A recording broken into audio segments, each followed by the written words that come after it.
ஏனுங்கன்னு ஒரு லட்சம் செலவுக்கு வேணும் தரீங்களா? என்ன குடுத்து வச்ச மாதிரி கேக்குற?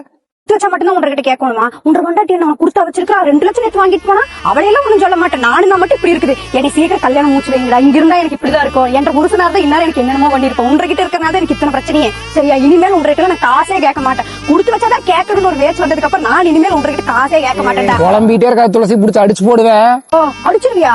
அடிச்சிருவியா நீ? அடிக்கிற அளவுக்கு வந்துருச்சா? நான் பாத்துக்கிறேன். இனிமேல் உன்னை நம்பி நான் இல்ல. சரியா? உன்னை நம்பி நான் இல்ல.